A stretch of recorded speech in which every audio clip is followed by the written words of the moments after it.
हरि ओम।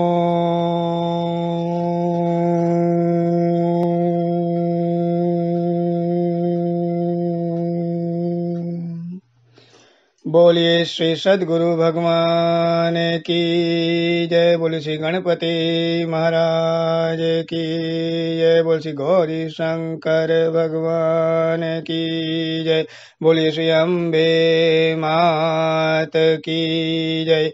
बोलिए श्री लक्ष्मी नारायण भगवान की जय। शांताकारं भुजगशयनं पद्मनाभं सुरेशं विश्वधारां गगनसदृशां मेघवर्णां शुभांगं लक्ष्मीकान्तं कमलनयनं योगिविदर्यानगमयं वन्दे विष्णुं भवभयहरं सर्वलोकैकनाथं वन्दे विष्णुं भवभयहरं सर्वलोकैकनाथं।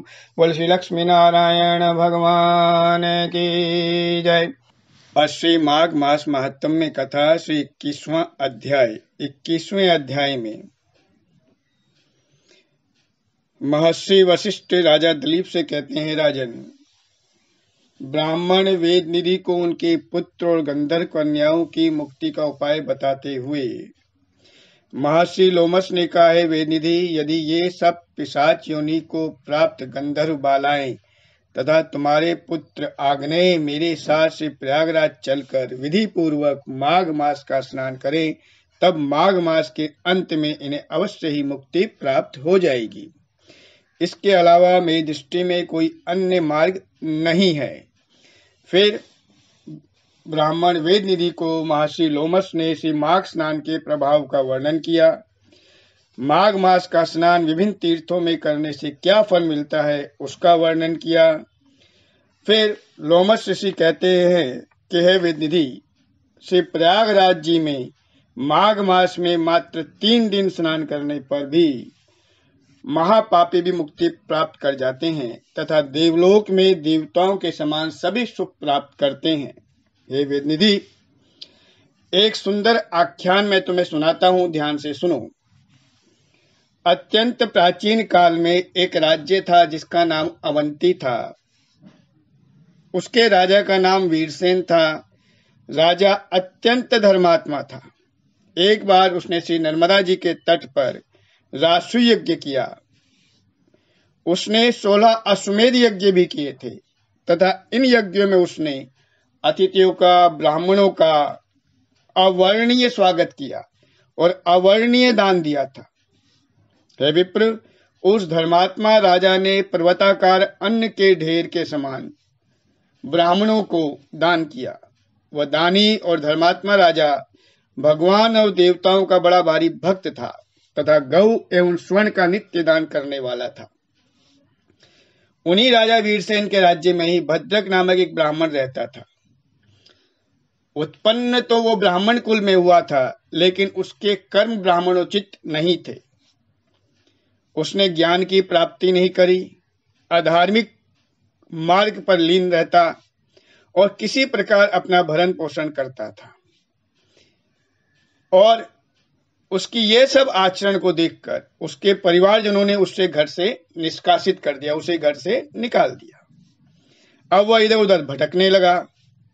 एक दिन एक तीर्थ यात्रियों का दल श्री माघ मास में स्नान करने के लिए श्री प्रयागराज जी जा रहा था।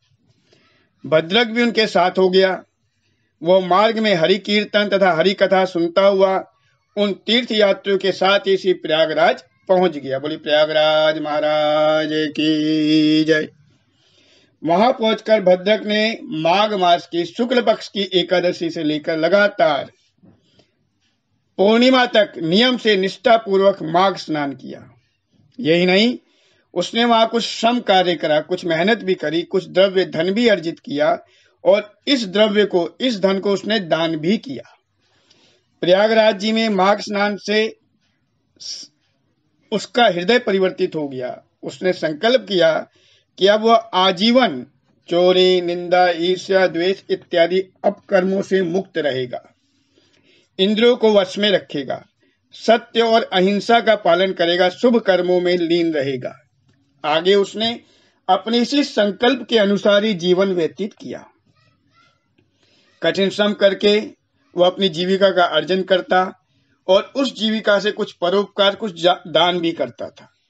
अपनी परोपकार वृत्ति तथा ईश्वर भक्ति के कारण भद्रक संपूर्ण प्रांत में, संपूर्ण राज्य में लोकप्रियता तथा श्रेष्ठ सम्मान को प्राप्त करता गया। उसने बहुत धन, बहुत ऐश्वर्य और बहुत यश प्राप्त किया। समय पूर्ण होने पर राजा वीरसेन और भद्रक एक ही समय में मृत्यु को प्राप्त हुए। दोनों को ही अपने सत्कर्मों से स्वर्ग प्राप्त हुआ। मैंने स्वर्ग में जाकर उनकी स्थिति को स्वयं देखा है। वे आज भी स्वर्ग में निवास करते हुए दिव्य सुख भोग रहे हैं। अपने नेत्रों द्वारा देखा हुआ प्रयागराज जी में माघ स्नान का महात्म्य मैं अपने मुख से वर्णन नहीं कर सकता, महर्षि लोमस ब्राह्मण वेद निधि से कह रही हैं। अब महर्षि लोमस कहते हैं, विप्रवर, इस प्रकार मैंने प्रयागराज जी में माघ में स्नान का महत्व का वर्णन किया है। विप्रवर, इस विषय में एक पिशाच मोचन नामक आख्यान भी है। प्राचीन काल में एक वैष्णव थे, धर्मात्मा व्यक्ति थे, जिनका नाम देवद्युति था। उन्होंने भी पिशाचों को मुक्ति प्रदान की थी। उस आख्यान को ये गंधर्व कन्याएं तथा तुम्हारा पुत्र भी सुने तो निश्चय ही इन्हें पिशाच योनि से मुक्ति प्राप्त होगी। इस प्रकार से पद्म पुराण अंतर्गत माघ मास महात्म्य में 21वां अध्याय संपूर्ण हुआ। बोले श्री लक्ष्मी नारायण भगवान की जय। आह्वानम न जानामि विसर्जनम, पूजां चैव न जानामि सम्मितां परमेश्वरी, मंत्रहीनं क्रियाहीनं भक्तिहीनं सुरेश्वरी, यत्पूजितं मया देवी परिपूर्णं तदस्तु मे, परिपूर्णं तदस्तु मे, परिपूर्णं तदस्तु मे। जय जय श्री राधे, जय जय श्री राधे, जय जय श्री राधे श्याम। बोले जुगल जोड़ी सरकार की जय। आज के आनंद की जय। श्री विष्णवे नमः, श्री विष्णवे नमः, श्री विष्णवे नमः, श्री हरे नमः, श्री हरे नमः, श्री हरे नमः। बहुत बहुत आभार।